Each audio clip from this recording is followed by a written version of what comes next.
Welcome to today's episode of Healing, Hope, and Health. It's my pleasure to introduce Pat Smith, the Director of Access Services for Hospice of Washington County. Pat, who plays an incredibly important role there, oversees the admissions department, the on-call staff, and the liaison program at Meritus Medical Center. Her vast experience, which includes serving as the Director of Nursing at 3 nursing facilities, 18 years in critical care with Washington County Health System, and 5 years in home health care, have well equipped her to handle the demands and challenges of the important work she does. She joins us today to explain who is eligible for hospice care, who pays for it, and how one enrolls. Welcome, Pat. Thank you. Thanks for being here. Sure. So maybe we can start off just with you telling me a little bit about how one qualifies for hospice care. You qualify for hospice care if you have what in Medicare terminology is a life-limiting illness. It may be a cancer diagnosis, ALS, Parkinson's disease, heart disease, but any of those diseases where the physician or your consultant, such as a pulmonologist or whomever, has basically said we are getting very near to treatment options that we can offer, or if you are choosing to no longer pursue aggressive treatment such as chemotherapy, radiation therapy, being on a ventilator to support your respiratory system, those kinds of things. And so is that a change in that hospice is treating people with many different disorders? Because initially was hospice just for cancer patients? Yes. In the beginning, most patients only sought out hospice care if they had a cancer diagnosis, but it is not limited to a cancer diagnosis. It's any disease that is going to take your life, you know, whether it's going to be imminently or whether it may be several months down the road. Medicare typically, their guideline is 6 months, but it's a ballpark figure. Not every patient is in 6 months, some are in longer. And it depends on what makes, you know, the disease process, what symptoms you have that make you eligible. Yeah, and I recently read some research that talked about that folks actually lived longer with hospice care because their pain symptoms were managed better. Is that accurate? Absolutely. There has been research done. It's because they're getting that additional support. The nurse is in there multiple times a week. The whole team is there. We're monitoring their medications, advocating for them with the physicians to change medications to keep them comfortable, and often that does increase not only the length, but the quality of life. Yeah, I'm sure definitely the quality of life, Definitely. and that's what hospice is all about. Absolutely. Yeah. So Pat, what is the process to be admitted into hospice? Well, anyone can call the hospice office, whether you have a neighbor, a friend, a family member, someone you're going to church with that you know has been battling an illness and maybe needs some support. Maybe it's somebody that is on oxygen, having respiratory symptoms, those kinds of things.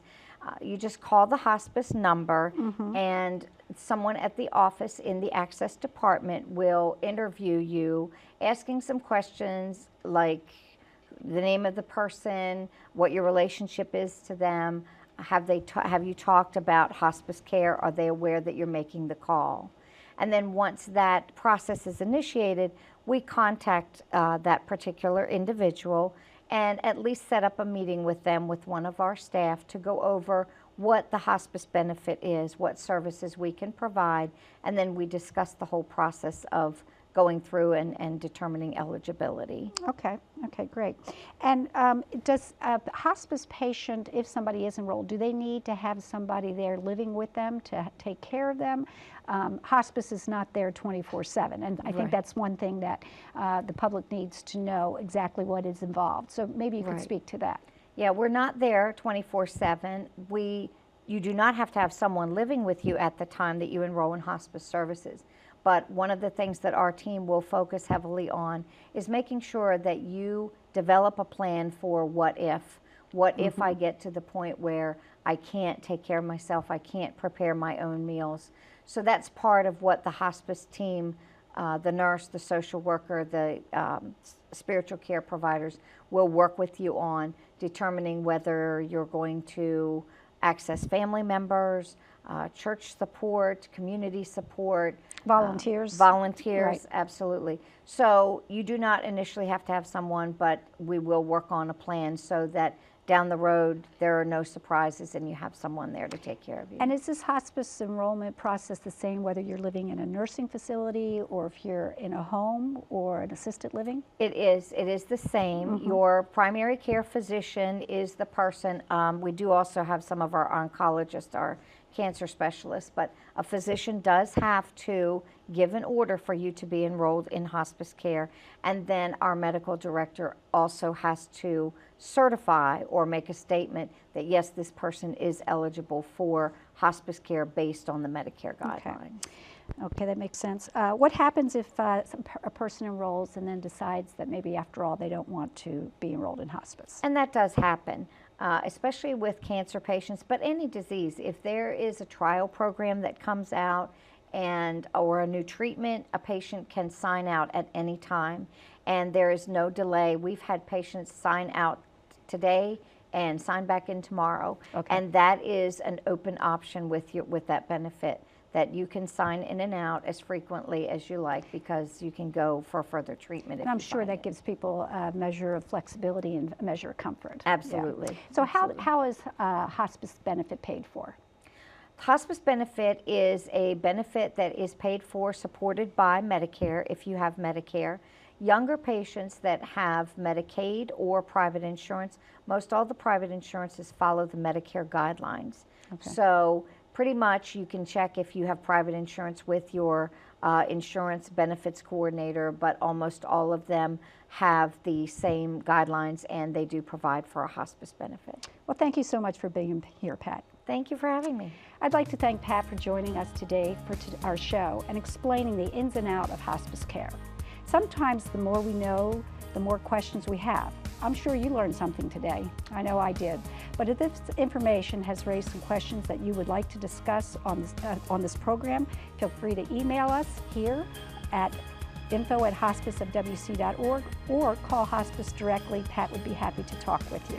Thanks so much. We'll be back soon. I'm the hometown favorite. I'll outsmart you. I will beat you. I'll be surrounded by fans cheering me on. There's no place like home for fighting cancer. My turf. My time. My team. Expert care, close to home. The John R. Marsh Cancer Center at Meritus Health. Arbors Carson Jewelers has been your community jeweler for over 110 years. We have the region's largest selection of diamonds, designer jewelry, including bridal, gold, and silver fashion jewelry, and fine Swiss timepieces. We strive to combine quality, expert personal attention, and affordable financing to create an exceptional shopping experience aimed at exceeding your expectations. At Carson's Jewelers, there's something for everyone that will bring a smile to that someone special in your life. Hi, I am Dr. Olenzak at the Pain and Spine Institute. I specialize in the most advanced procedures and technology available in pain management. At your visits and procedures, you will always see me for continuity of care. I would like to thank all of my patients for allowing me to provide you with the specialized care that you need. To give you this level of care requires a team. This is your team at the Pain and Spine Institute. To become a patient, call 301-739-7900 or go to painfree-md.com. Welcome back. It's my pleasure now to introduce Elaine Fry, Executive Assistant to the CEO of Hospice of Washington County. Elaine, whose title well could be Organizer of the Organization, has been with Hospice for 8 years. She has many responsibilities and wears a variety of hats. Because of her strong organizational skills and creative spirit, she is also a valued member of numerous committees. Today, she's here representing the 35th Anniversary Committee and comes to tell us a little bit about the events and celebrations planned to recognize Hospice of Washington County's 35 years of service. Welcome, Elaine. Thank you, Bernadette. I'm so glad that you could be here today. Me too. So 35 years, that's an accomplishment. Oh, most definitely. Yeah. Most definitely. I understand that the committee has a couple different events in the planning process and some that have taken place. Could you care to tell us a little bit about some of them? Well, we kicked off the celebration with an anniversary breakfast for all of the staff employees. They've done such a wonderful job all along that we wanted to start out by recognizing them first. We also were able to provide them with t-shirts that have the hospice logo on them, celebrating the 35th anniversary. And we are going to have a special pin developed for them, or created, designed, that will also be given to them. So we're very, very appreciative of our employees. Also, we plan to have open houses at all of our sites this Tuesdays of every week in June, that we're inviting the community to come to get a tour of our facilities and to learn a little bit about what hospice is all about. So we hope everybody will take advantage of these dates. That's great. Now, I know you had an interesting event in February to recognize the 35th anniversary. Can you tell us a little bit about what the committee planned for the month of February with the name badges? Well, we decided that it would be a nice time of the year to get new lanyards for our employees, or holders for the badges as they were. So we were going to get them all new ones. And of course, that entailed getting photographs. So lo and behold, we had this wonderful person named Kara Neer, of Kara Neer Photography, offer to come out and do professional headshots for all of our employees that could be incorporated in the badges. And she did this out of her respect and appreciation for hospice, because one of her family loved ones was served by us, and she was wanting a way to give back to what we did for her family member. That's a beautiful story, and I like too that everybody at hospice likes their badges now, right? They do. They like their pictures. They think they're in a beauty contest now. That's right. Elaine, the hospice staff cares for the community, for members of the community, and they've been doing so for 35 years. This is a privilege to those who work at hospice, and I know that the 35th Anniversary Committee has an exciting way that hospice can show its appreciation to the community for allowing us to care for their loved ones. Can you tell us about the event that's going to take place in June? Yes, on June the 20th, hospice is going to sponsor a day in the park, which will be held at City Park. We are hoping that everyone in the community will take the opportunity to come out and enjoy good food and listen to some wonderful music with us that day. We're also excited because we're going to have a lot of wonderful things for the children. We're going to have face painting, we're going to have balloons, helium balloons, I heard and moon otherwise. bounce. The moon bounce, yes, but even more important, there's a rumor there might be a dunking tank. Oh. And some of us have already lined up some members of our hospice staff that we would love to dunk. So we're looking forward to that too. Oh, that sounds like fun. I hope the community members do come and take part. That would be great. And we have another event, I understand, coming up that you're engaging local artists to help us support our 35th anniversary. Yes, we do. We had such an event of artwork, I wouldn't say commissioned, but contest, back for our 30th anniversary. So we thought it more than appropriate to do it again for our 35th. So there will be a call for artists that will be sent out April 1st, and it'll contain all the criteria for submitting artwork. We are also excited to see what this wonderful, talented community can give us in the way of artwork to commemorate our 35th anniversary. That's neat. The winner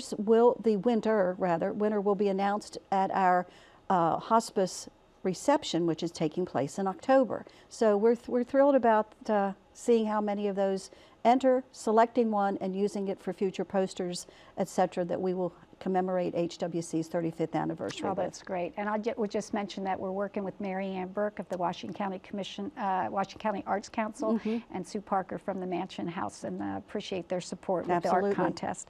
So we're almost through there's been something every month of the year. What's coming up in this fall? This fall, as I mentioned, there'll be the 35th anniversary reception that's going to be held October the 18th, and then we will have our annual Gift of Hospice event, which has always been a big attraction for the people here, and I encourage anyone that can who hasn't been there to come out and enjoy that. It's a wonderful evening, and that will be held in November.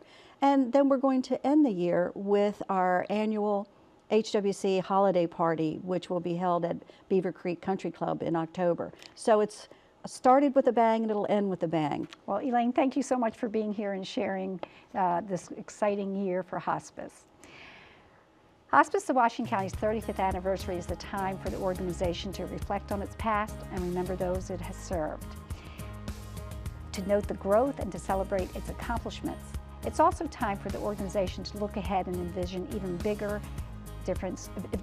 way of making a difference in our community. I'd like to thank Elaine for being here. I'd like to invite you to join us on Saturday, June 20th at City Park so that together we can wish Hospice of Washington County a happy 35th anniversary. People don't realize it takes a lot to care for a family member in your home. John's dad was very headstrong, so I think that was a lot for him to get over and try to come to terms with that he had terminal illness. I would recommend everybody to get hospice involved at the get-go. When you first learn about it, get it set up. It's going to make it, I mean, it's terrible what you're going through already, but it's going to make it easier for you in the long run because we couldn't have done it without them. Call Hospice today. Hospice of Washington County, when time matters most. From the smallest item of jewelry to the largest ceramic elephant, every 10,000 Villages handcrafted product makes a remarkable journey. All over the world, our products travel similar paths, over thousands of miles and years of artistic tradition. Our handcrafted gifts represent work that builds villages and sustains souls. They are the dream of a better life made real. Every product is a miracle.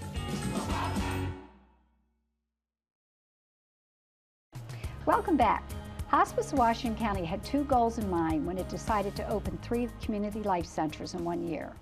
The organization wanted to bring its professional bereavement services to the underserved areas, and secondly, it hoped to strengthen each community by empowering local residents to share their talents, skills, and passions in volunteer-led programs. It is my pleasure to introduce Amber Screever, a senior at Hancock Middle Senior High School, who along with 4 classmates and under the direction of their art teacher, Miss Elisa Twigg, participated in an amazing project at the Hancock Community Life Center. Amber and Miss Twigg join us today to tell us all about it. Welcome, Amber. Welcome, Elisa. Welcome. Thank you. Thanks for being here. So, Amber, maybe you can start us off and tell us a little bit about, first tell us the names of your fellow artists, and also a little bit about the project, how long it took, that kind of thing. So it was myself and Peyton Tracy, Haley Demery, Alexandria Allen, Miranda Smith. Okay, and are all of them seniors this year? Yes, they are. Okay, so happy senior year, right? Right. Okay, so what kind of projects, how long did it take you, and what was a little bit of the process like? So from beginning to end, it took about 5 months. When it started out, we were it started out pretty, I mean, we didn't start immediately on the project. We thought about it for a while before we actually began the project itself. So it's a mural that you were painting for the children's room at the art center, and so originally it was going to be painted on the walls, and then you wound up changing course a little bit. And can you tell us what you wound up doing? Right, we ended up putting it on a separate canvas, and we hung it on the wall in the room. Yeah, and it's quite big, and we do have some pictures that we can show, and it's 9 feet long, right. So it's a beautiful piece of artwork. Right. Elisa, I'm not sure what it means to you to be able to work with these 5 talented students, but I'm sure that you had to provide both the balance of structure and guidance and also encourage and nurture that creativity. Can you tell us a little bit about that? A huge undertaking. Mm-hmm. I was just thrilled to choose the senior class and this as a senior project, hoping that maybe, we would do something like this in the future for a senior project. It worked out super that these girls were all together in one class, so it was perfect for them. Also, the fact that they were seniors and that they could do a project that was beyond themselves, doing something that meant so much to the community, to the hospice children. Right. That is just huge. And initially, I don't think the girls quite understood it. However, I think Amber did. She saw that the challenge was going to be enormous. And, several times to me, she and I had conversations alone talking about how this was a big deal. This was really, really, the magnitude was unbelievable. And that yes, we can pull it off. It's a legacy of sorts. I mean, this will be there forever, and maybe at some point in the future these girls will bring their children back there to see the mural that they painted. It's quite beautiful.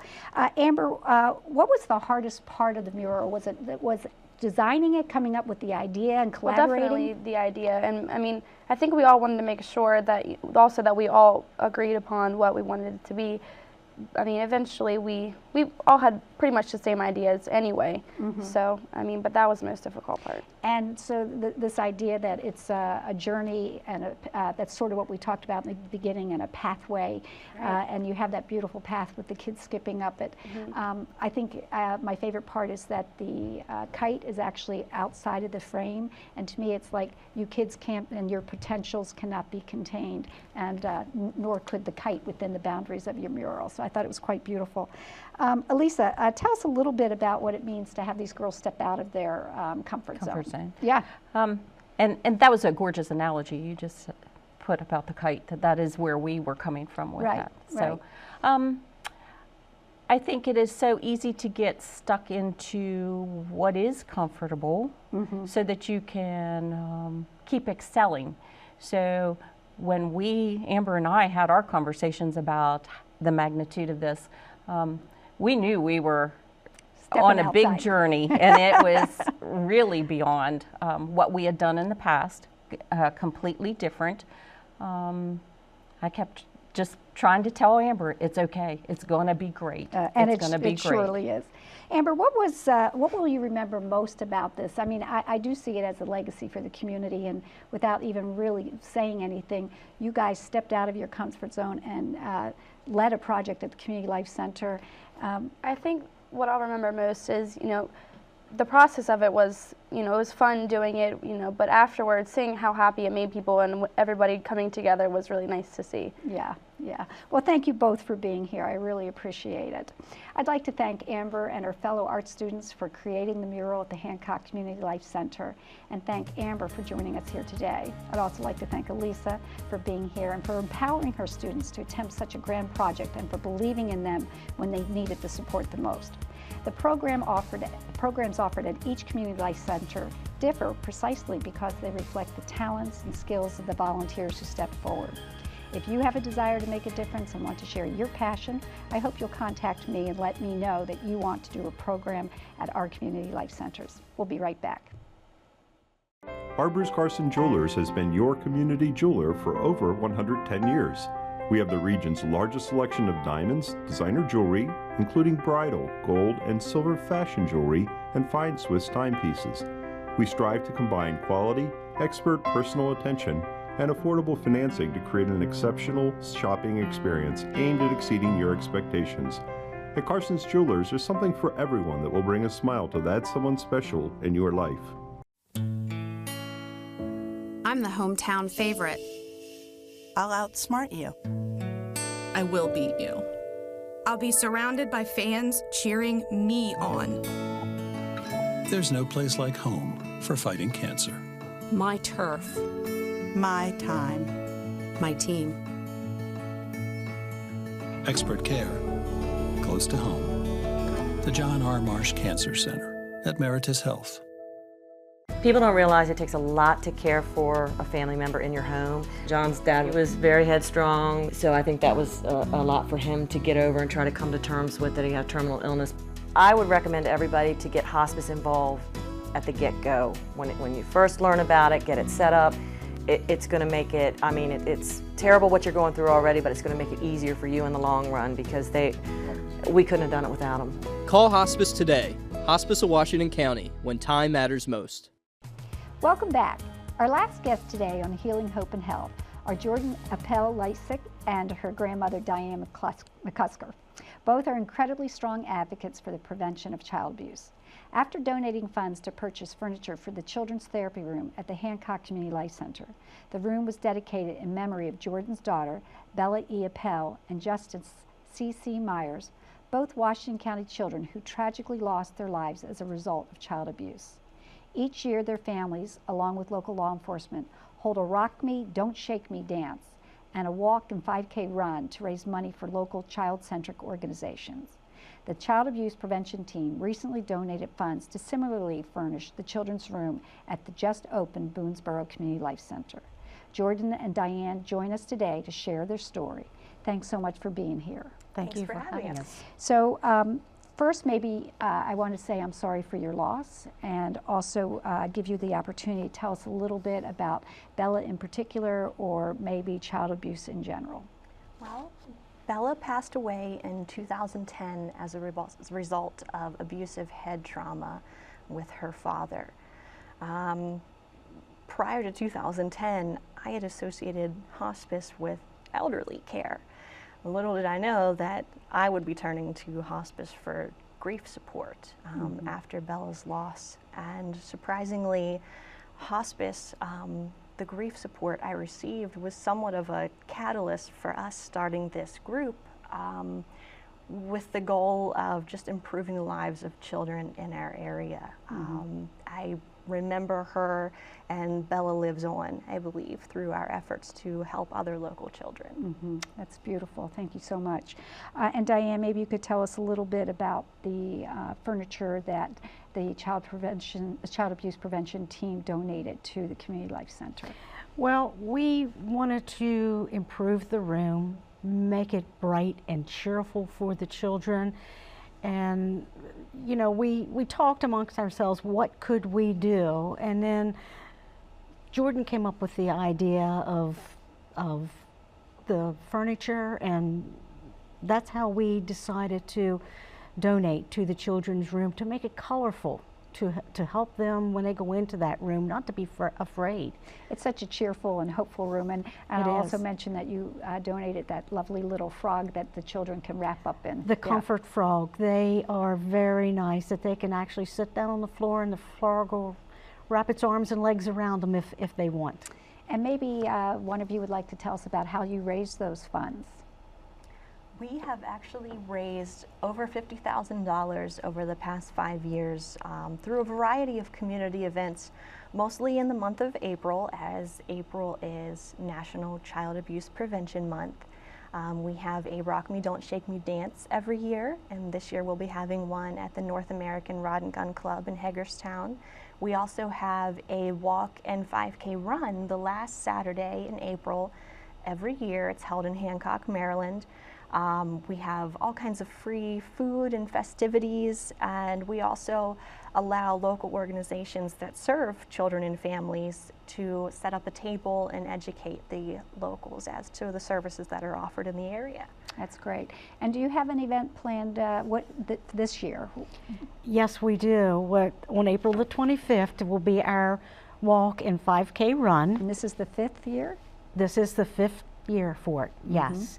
And it will start in Widmire Park and then proceed to Western Maryland Rails and Trails, and then culminating back in the park again, where we'll have the awards. And this year we have Senator Edwards will be there, and Delegate Brett Wilson will be there, and it'll be a great day for children. And a great opportunity to educate parents about support they can receive, so that they don't ever feel that kind of frustration that they might take it out on their children. Absolutely. Yeah, that's great.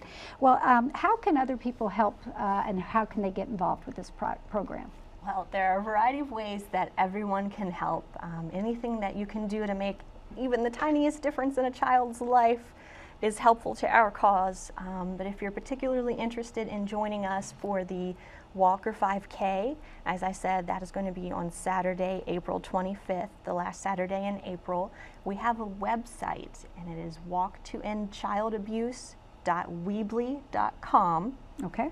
I believe that information will be provided online, as well as information how to sponsor us if you're a business. We're always looking for volunteers to help out the day of the event. And of course, we encourage you to just join us, bring your family. We have food and festivities. You can participate in the 5K run if you're a runner, or if you would like to walk, that's available as well. So there are plenty of ways to help out. Well, thank you so much for being here today. I'd like to thank Jordan and Diane for being on today's program, and thank them for all the work that they do to end child abuse. Karen Adams, a knowledgeable expert on this topic, has said, quote, "Abuse does not go away, but 90% of child abuse is preventable. Won't you consider supporting the Walk to End Child Abuse on April 25th? Make a donation, join the walk, spread the word. Child abuse is a tragedy, but the future is hopeful if we all work together. I'm going to be there. I hope you'll join us too. We'll see you next time.